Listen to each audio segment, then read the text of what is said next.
America has just observed its most cherished holiday of Thanksgiving, observed every fourth Thursday of November. There are a number of theories as to the beginning of this observance. What is without doubt is that Abraham Lincoln in 1863 called for a national Thanksgiving in the middle of the Civil War, and not just that, but 1863 was considered by the historians as the bloodiest of the war, and in the middle of such crisis, President Abraham Lincoln called for Thanksgiving. But the tradition goes back much further. It was when there was a dinner to signal an alliance between the English pilgrims and the native Indians, and they shared that dinner with turkey as the main course, and that has become a national holiday marked by family reunions, dinner with traditional turkey. And this is one holiday I wish the Philippines would observe, if only to reverse gears, retreat for a while from all the politics that so inundate our discourse. But as far as the Thanksgiving of our church is concerned, we are not in doubt about the beginning. On November 29, 1981, we had our first service as a church in Axie Auditorium, followed by the covenanting of 8 people to form what was then called the Fundamental Baptist Mission Church, and 40 years since, we are still here, known as Grace Baptist Church. It is only right that we reserve a full service for Thanksgiving. Though a whole month has been spent for the series we are now addressing, we looked at the various areas in which we see the grace of God operating in our church life. Napakaraming larangan kung saan kumikilos ang biyaya ng Diyos sa ating buhay bilang iglesia. In the first message, we concerned ourselves with 40 years of saving by grace. That is our experience as far as sharing the gospel is concerned, that God's saving work by grace defines our church message and witness. In the second message, we look at 40 years of serving through grace. That is our experience in service and ministry. Living out God's grace in service defines our church mandate and mission. In the third message, we reminded ourselves that we are in the thick of the fight, where there is militancy for defending and advocating the grace of God. And so we learned that the gospel compels the church to be vigilant in fighting for grace. And just this morning, we refreshed the bond that exists in the fellowship of the church. There must be Christian love as that which we covenanted by the aid of the Holy Spirit to walk together in Christian love. And we learned that God's grace in Christ defines Christian love as the church's bond. While we used several texts for all those areas of our church life, there is one single text that dominates, and that is the denominator, I should say, of all our messages in this series, and I would now invite you to turn to that text.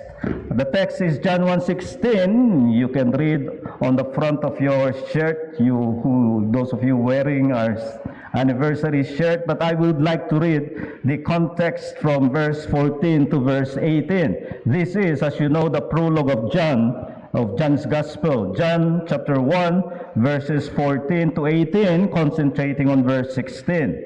And the Word became flesh and dwelt among us, and we have seen His glory as the only Son from the Father, full of grace and truth. John, that is John the Baptist, bore witness about Him and cried out, "This was He of whom I said, He who comes after me ranks before me, because He was before me." Verse 16, "For from His fullness we have all received grace upon grace. For the law was given through Moses, grace and truth came through Jesus Christ. No one has ever seen God, the only begotten God, who is at the Father's side. He has made Him known." Now the text is part of what we would call today as preface, but commentators would call the prologue of John. John is starting with the very beginning, that at the beginning there already was the existent Word. It is not that he began there, but rather when there was any beginning of creation, the Word was already there because the Word himself was creator. There was nothing that was made unless it was he who made it. That is what John attests. And then as he proceeds to trace how God has dealt with his people, despite the rejection by the Israelites, he came to his own, but his own did not receive him. But as many as received him, to them he gave the power to be called children of God. And in the consciousness of that, John traces the culmination of God's dealing is in the incarnation of the Son, the one who has been there from the beginning, the Word himself, the Lord Jesus Christ, the Son of God. That Word became flesh, and that means he became human. The divine became human, and then John attests that we see the fullness of glory in him. Then he made a parenthesis in verse 15 just to insert the testimony of John the Baptist, and the real continuation of verse 14 is verse 16, and it is in verse 16 that we are told from his fullness. The same word in verse 14, from his fullness we have all received grace upon grace. It is telling us that everything that God has done, which culminates in the incarnation of the Son of God, can only be described as grace upon grace. So in summary, it is saying that God's dealing with his people. If there is one word to characterize it, that word that deserves to be mentioned is grace. And we can apply this to our personal experience, but we are here to apply this to our church experience. So my conclusion to this series is God's dealing with his people. And let me use in parenthesis, God's dealing with Grace Baptist Church is one of successive grace upon grace. Ang pakikitungo ng Diyos sa kanyang bayan, sa kanyang iglesia, ang ating Grace Baptist Church, ay ang sunod-sunod na biyaya pagkatapos ng biyaya. God's dealing with his people, with Grace Baptist Church, is one of successive grace upon grace. This is where I need to explain that the word upon is from a Greek word that really means in the place of. You read this sometimes when Christ is said to die for us.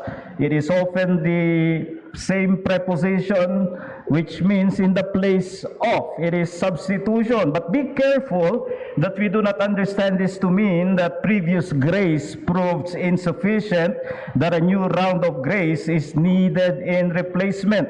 God's grace is not like our gadget going low bat, and we need to recharge in order to function again. That is not the grace of God. The idea here is not so much that of plurality, na ang dami-daming biyaya, not multiplicity, but rather one of abundance, napakasagana ng biyaya. Hindi marami na pagkatapos ng isa at kinulang na ay daragdagan at magkakaroon ng iba pa. Ang sinasabi rito ay napakasagana ng biyaya ng Diyos, hindi nauubusan anupat anumang yugto ng kasaysayan ng bayan ng Diyos na tingnan mo, ang makikita mong maliwanag ay ang pakikitungo ng Diyos sa kanyang biyaya. So this is what John is saying. This is the whole point of the gospel story of Jesus that we read in the Gospel of John.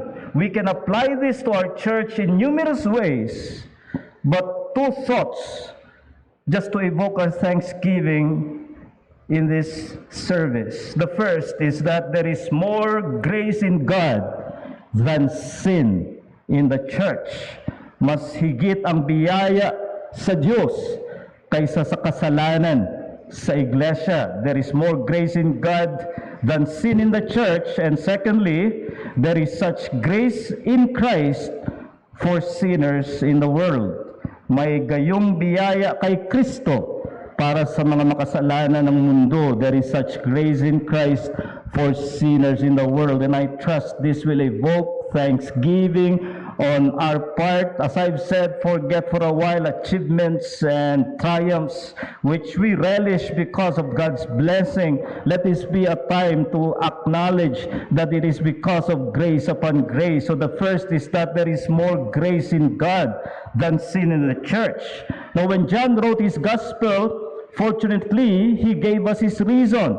Now, there are times when you read a letter or a book of the Bible, you need to deduce the reason of the writer from many factors that you can make use of. But in the case of John, and this is also true of his letters, he tells us his reason.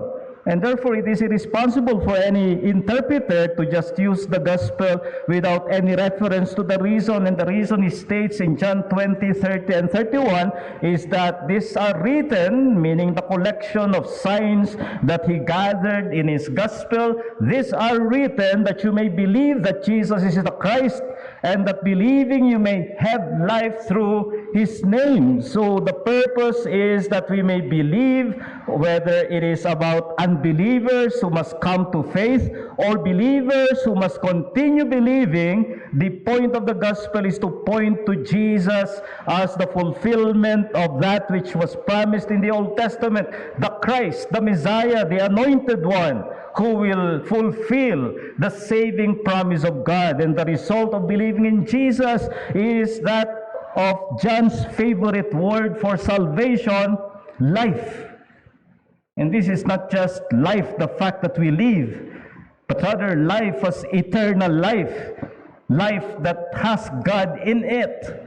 And if I'm speaking to any one of you or those of you now watching through Facebook, this is the message that has not changed in 40 years of this church, that Jesus is the Savior, Jesus is the Lord, and that the only way for one to be saved and to have life is to believe in Jesus Christ. And that should apply to us as a church.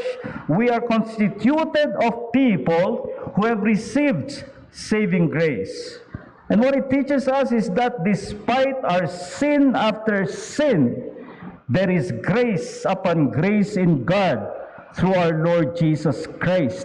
Sa kabila ng ating kasalanan, pagkatapos ng kasalanan, ay mayroong biyaya at kasunod na biyaya sa Diyos sa pamamagitan ng Panginoong Jesucristo. Let us remind ourselves that the church is set apart by God from the rest of the communities of the world. We are constituted a new community, a new society, not one that is politically established as one politician tried to do in our history. The gospel defines the church in Ephesians 2:16 as reconciling both Jews and Gentiles to God in one body through the cross. That is the wonder of the church. The wonder of the church is not that it gathers the most excellent people of the earth. The wonder of the church is not that God makes a selection of those who stand out in their vocation or stand out in their status in society. The wonder of the church is that God selects from all classes of people who are all sinners, and the only reason why they are constituted as saints is because of the grace of God. And they are gathered together to covenant together, and that makes it a church. So that does not mean the composition of the church is of men and women superior to the rest of humanity. We deny that. That is very contrary to the grace that we wish to highlight in our anniversary. But there is a consciousness of our sin that we need to maintain in order that we may appreciate grace. So rather than thinking of ourselves superior, on the contrary, it is people of the church who should be more conscious of their sinfulness than people of the world. But yet we stand and we talk of God, we do the activities that serve God because we have been saved by grace. And yet, even as we are saved, we continue to maintain that consciousness that we are still sinners. You do not come to the point of thinking, I have been saved by grace once, now I'm trying to live my life in a way that's deserving of every blessing of God. There is not a point that you can arrive at such a thought and still think you are a normal Christian. We must maintain the consciousness of sin so that we may always talk of grace as indeed amazing grace, and the lack of it in our present generation only betrays the lack of conviction that has been maintained in many churches. So on this Thanksgiving, we do well to understand that the history of the church, let me say, includes sin after sin. This is not meant to dampen with cold water our celebration, but rather only to highlight grace, because for all our sinfulness, what explains our journey, what explains our preservation, is the G of GBC, grace. And remember that John wrote this. In fact, we can say this of every one of the 27 books of the New Testament was written by an author thinking of the condition of a church or of churches. These are pastoral letters and gospels and history. So the Gospel of John, he wants his readers to celebrate grace upon grace, and we can only do that in the consciousness of sin after sin. And where do we source this amplitude of grace? Why is there such inexhaustible supply of grace? The simple answer is the Lord Jesus Christ. And this is where we see the contrast that John makes in this prologue. The law came by Moses, but grace and truth came through our Lord Jesus Christ. Grace is being highlighted against the backdrop of the Mosaic law. How is that? Think what it would be like if we were worshiping under the Mosaic law. Imagine if we were living under the shadow of the law of the ceremonies and the civic laws of Israel in the Old Testament. I'll give you an example. Think of the inaugural service of the tabernacle written in Leviticus chapter 10. No less than the sons of Aaron, Nadab and Abihu, when they offered strange fire, they were consumed by God right there in the service of the tabernacle. How many times have we drawn near to God in motion, yet in our hearts we are offering strange fire? And if God were dealing with us based on the Mosaic law, you would be ashes. You and I will be ashes right there in our seats, because we have done many sins even in the midst of worship. And the reason why we endure is because grace upon grace. And why is that? Because Jesus took the consuming wrath of God on the cross. That explains our acceptance.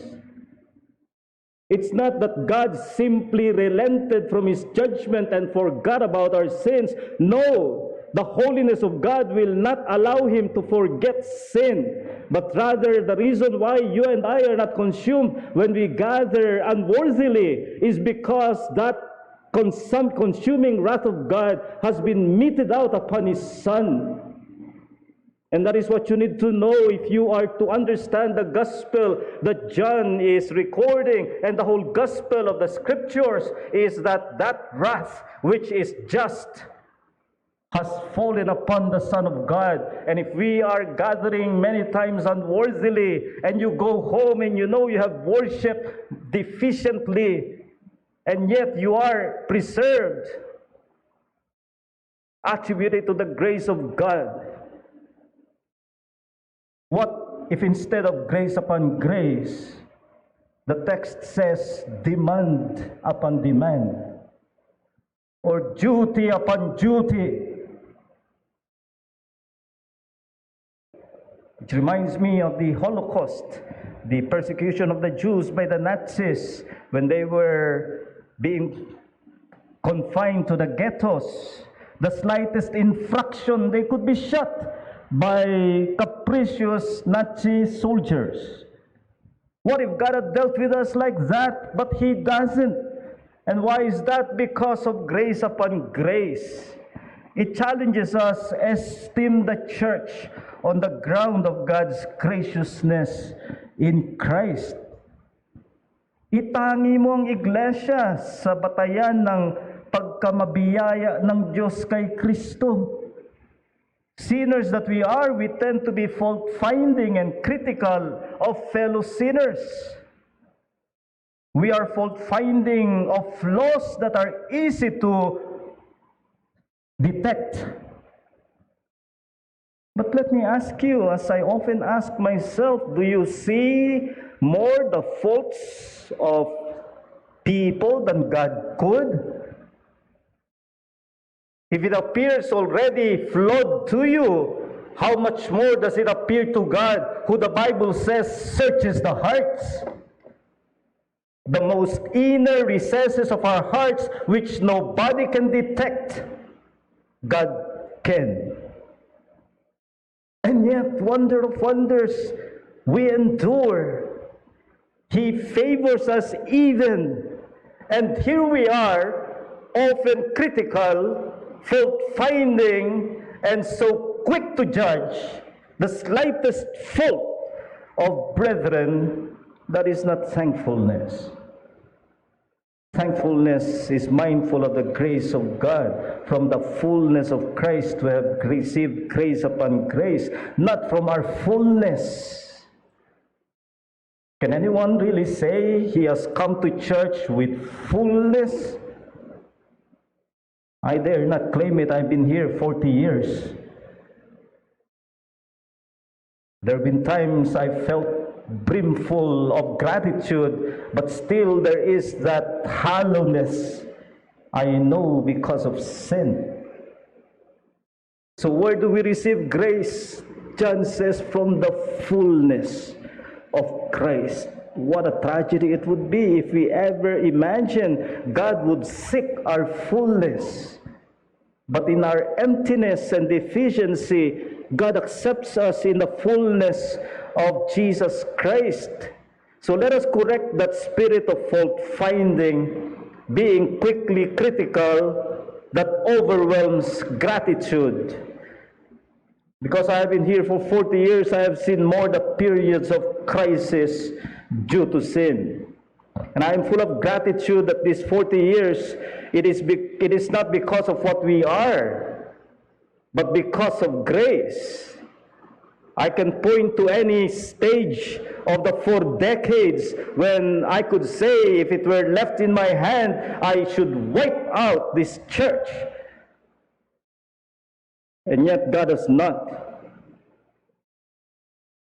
And may the Holy Spirit evoke in us that gratitude that will overflow in thanksgiving to Him for grace to our church.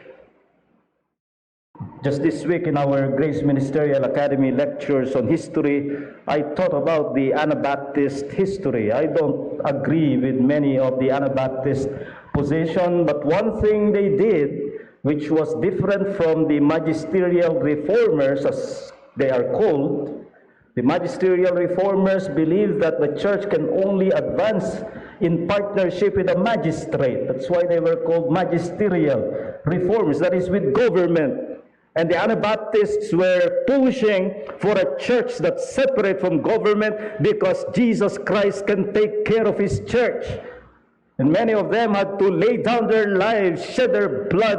The freedom and liberty you and I enjoy today, many have died for us to secure. And we gather like today, we worship with liberty because of the high esteem that the Anabaptists and the radical reformers held for the church. They saw the church for all its fault as the community of Jesus Christ, grace upon grace. So there is more grace in God than sin in the church. But secondly, there is such grace in Christ for sinners in the world. May gayong biyaya kay Kristo para sa mga makasalanan ng mundo. And here we return to the purpose of John in writing this gospel. It is to evoke saving faith. These things are written that you may believe that Jesus is the Christ, and that believing you may have life in His name. Which reminds us of the mission of the church. The commission of Christ to the church is from the abundance of His grace to sinners. Ang pagsusugo ni Kristo sa iglesia ay mula sa kasaganaan ng Kanyang biyaya sa mga makasalanan. Without the grace of God in Christ, we are in a hopeless mission in this world of sin and depravity. We are in a situation that I've often used as an analogy when Ezekiel, in Ezekiel 37, was called by God and put him in what is known as the Valley of Dry Bones. It must have been a place of battlefield where many died and now bones were rotting and piled up one on top of the other. And Ezekiel was put there, and he was asked by God, "Son of man, shall these bones live?" And Ezekiel said, "If you will, they will live." Then God told Ezekiel, "Prophesy to them." The equivalent to us now is preach to them. And I imagine how ridiculous it must have felt for Ezekiel standing there. At least he has to begin and say, "Good morning, bones. So glad to be here to preach the word of God."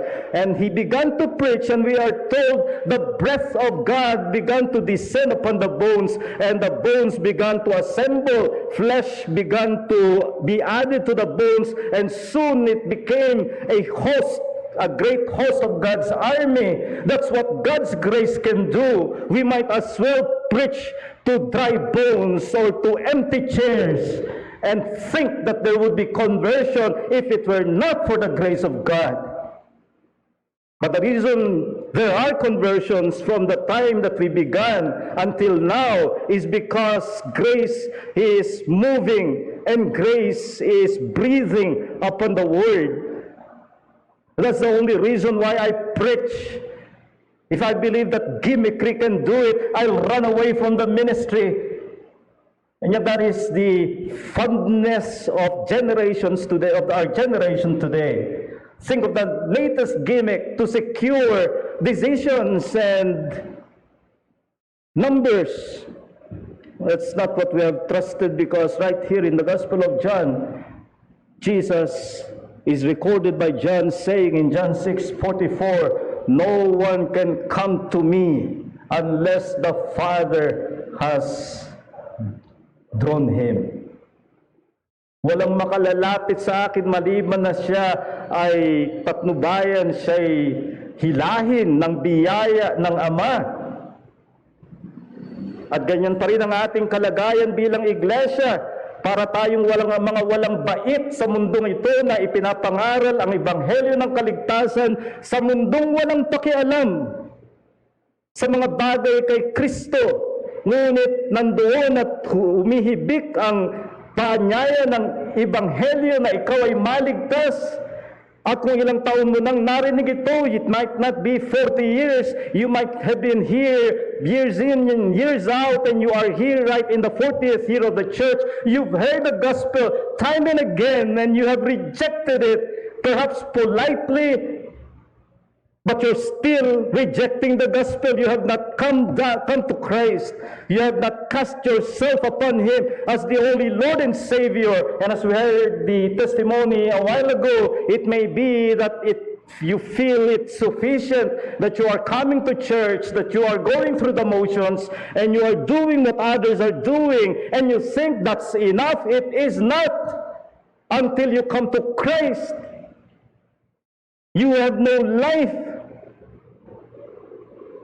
And you may have the life that's glamorous as far as the world is concerned, but that life which is eternal, you have none until you are in Christ Jesus. And that is the commission Christ has left the church to do in this world. And we continue to do so for as long as there are people who are not saved, because we believe there is such grace in Christ for sinners in the world. So every effort to preach and bear witness to the gospel would have yielded no fruit if it depended on our resources, on our ability, on methodology.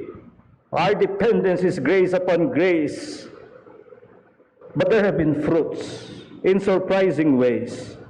In 40 years of commission, and the only answer is grace upon grace. Why? Because Jesus said to Nicodemus, one who was religious. But in John chapter 3, Jesus tells Nicodemus, flesh that is born of flesh, that which is born of flesh is flesh. You can be no more than mere human in frailty and sinfulness unless you are born again of the Spirit. We are not a mega church. Our main concern is genuine conversion produced only by the second birth by the Holy Spirit. And after 40 years, we have seen no reason to change our dependence on grace for saving sinners, for we still see a valley of dry bones. Sinners who are still depraved, perhaps with more sophistication, but the same depraved and dead sinners. And that sin will erupt any time.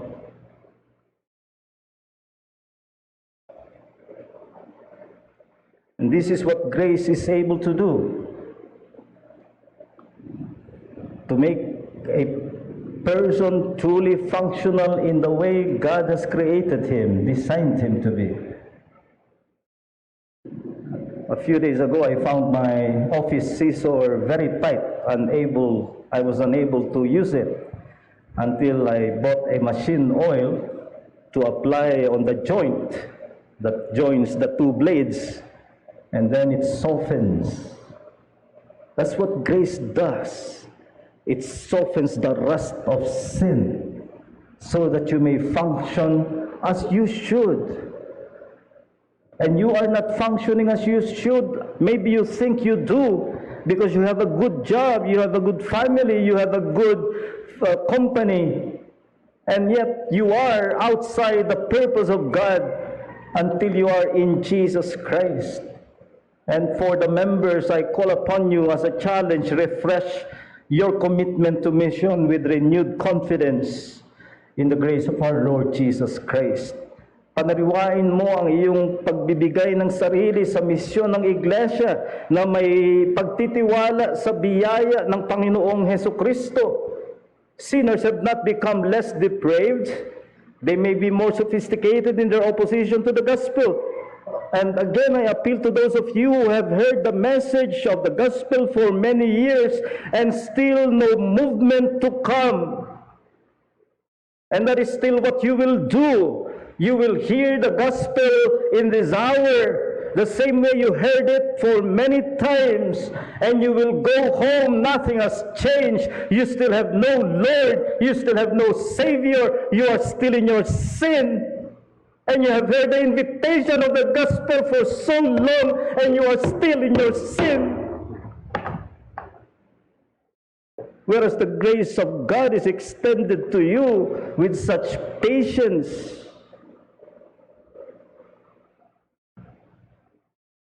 We are not counting in terms of numbers.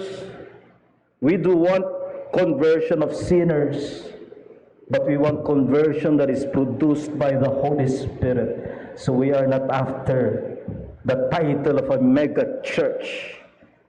Rather, we find ourselves like the Apostle Paul saying in 2 Corinthians 2:15 following, we are the aroma of Christ to God among those who are being saved and among those who are perishing. To one a fragrance from death, to the other a fragrance from life to life. Who is sufficient for these things? For we are not like so many peddlers of God's word, but as men of sincerity, as commissioned by God. In the sight of God we speak in Christ. In other words, whenever you bear witness to the gospel, be it in preaching or soul winning or Bible study, whether you do it in a one-on-one or you go to the prison to try to seek inmates and make them hear the gospel. This is what we are witnessing, that that word may be a means for life to life, or that word may be a means for death to death. On the one hand, we see the aroma and fragrance of the gospel. In the other, we see the decay and the miasma of sinfulness. And that remains the challenge. Sensing that we are not sufficient, we depend upon the grace of God. That explains this church. That's the reason why we need to thank God. That's the reason why we are 40 years in existence. And that is the challenge of continuing mission, because there are still more sinners out there. And there are still sinners in here who have to cast themselves upon the Lord Jesus Christ. John Calvin established in Geneva the Genevan Academy in 1559, just 5 years before his death. And from the Genevan Academy, many missionaries were sent to different countries, such as Brazil. But one of the greatest was John Knox, who decided to go back to his own country in Scotland, and there begin a mission work. A mission for which he would be persecuted by the Queen of Scotland, Mary, Queen of Scots. But he continued on. He was most famous for his prayer, "Give me Scotland, or I die." He saw the meaning of his life in the triumph of the gospel of grace in his beloved country. And this also is my own desire and prayer, that this church will continue to be used. And I trust even the second generation will continue long after those of us who were there in the first generation are gone. You will continue, because that's the constant. These 40 years, it has been the grateful acknowledgement of Grace Baptist Church that what explains us, what evokes our thanksgiving now, is because of grace upon grace. And for this life, we will never know how much we owe. But when the Lord Jesus Christ comes, we will have some idea. But even then, I believe we will never be able to measure how much we owe to the grace of God. And with that, we respond with a hymn, "How Much I Owe," authored by Robert Murray McShane, who himself was a preacher in Dundee, Scotland, and died young, but even so young, dying at 29 years old, he was very conscious that he owed everything to the grace of God. Let us share that own sense of indebtedness to the grace of God as we sing, "How Much I Owe."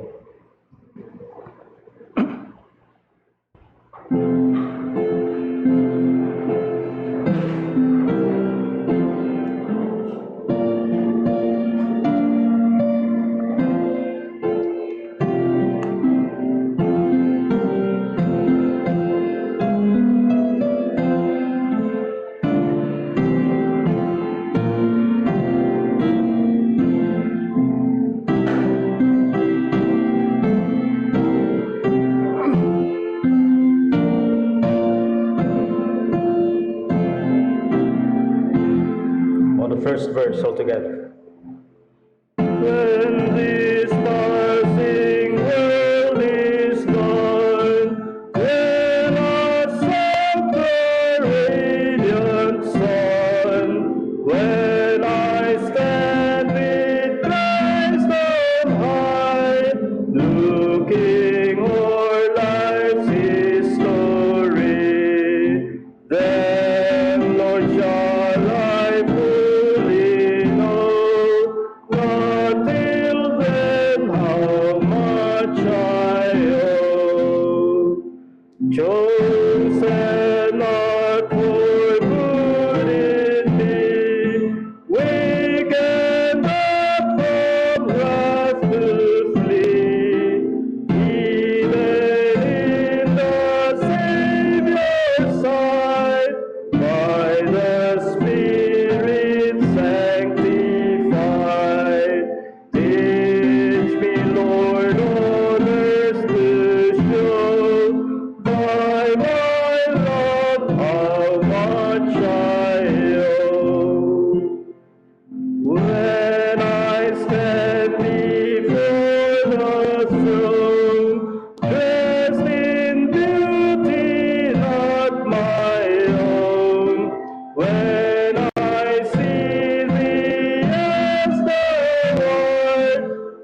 Let's close in prayer.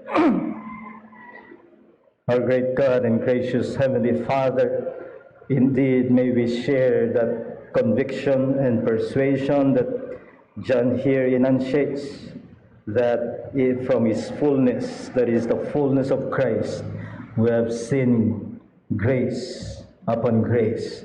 For that alone explains what we are celebrating today as our 40th year as a church. It could not be because of duty upon duty, not because of success upon success. We have our sin after sin, and yet for every sin, grace has proven to abound much more. And we pray that that will be the challenge to us as a church, that we esteem the church with an eye to your grace, for that explains what it is. When we think that we are not living under the Mosaic law, when we think of how you dealt with the old covenant people of God, as demonstrated by how Nadab and Abihu, the sons of Aaron, were consumed when they offered strange fire in the inaugural service of the tabernacle. We have lost count. Indeed, it's so innumerable how many times we have offered strange fire in our thoughts, in our hearts, in our attitudes. Even if we are seeking to be correct in the motions of worship, yet you can see through our hearts. And there would have been every reason for us to turn into ashes, but for the fact that your consuming wrath has already fallen upon your Son, the Lord Jesus Christ. And it is only because of Him that we continue on as a church, because of grace upon grace. So help us, Lord, to look at the church as showing that there is more grace in God than sin in the church. And when we turn to our own mandate and mission, help us to see such grace in Christ that is sufficient for sinners in the world. Indeed, when we think of our mission and we think of the condition of sinners in the world, in their depravity, in their spiritual deadness, we are like Ezekiel trying to preach to a valley of dry bones. And there will be no life, there will be no real conversion unless it is by your breath that descends upon that pile of bones. And Father, it's no different when we preach to unconverted sinners. And there are people who may be watching and following us on Facebook, or may hear this message in some other ways. And we pray that your breath may descend upon them and give them life that is life indeed. May you disabuse their minds from the deception that they think they have life because they have a good job, they have a good company, and there may be other things that become colorful images for them. And yet the real life is that which comes from the grace of the Lord Jesus Christ. So we ask that we may be a church that will continue on with this mission, a mission that is impossible in and of itself, but made possible because of Jesus Christ. And the Holy Spirit is the one who gives the second birth, because that which the flesh gives birth to is flesh, but the Spirit, that which is born of the Spirit, is spirit. And that is our mission. So fill us now with thanksgiving. Fill us with gratitude, for what explains Grace Baptist Church is because from His fullness we have grace upon grace. Receive our thanks. Now may the love of the Father and the grace of His Son, the Lord Jesus Christ, and the communion of the Holy Spirit be with us all evermore. In Jesus' name we pray these things. Amen.